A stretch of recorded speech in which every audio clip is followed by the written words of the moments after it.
15 years. 15. Ay, gusto mo. 15 years na rin.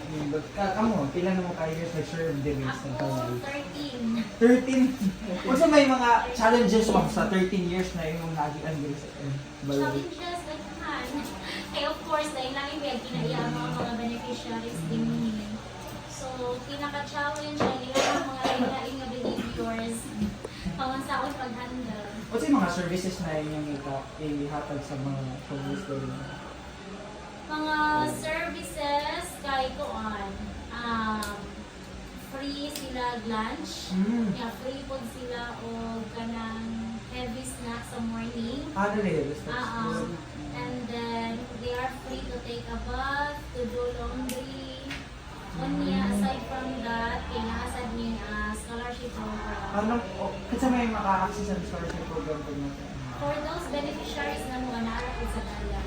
Mostly mga fan naman ka ng mga adolescents, mga bata. From elementary to college. Oh, Oo. Yeah, kuan ma'am, kanang usually ma'am, kanang pila ka book ang mga hidden Mga hidden average fee. lang taga-alaw. Mga 70 to 80 to Every day din na siya ma'am. Everyday. 70 to 80. Oo. Niya, kanang, mo times 2 na siya ma'am, if na program. Diri, na yung mga. Ana sad. Yeah.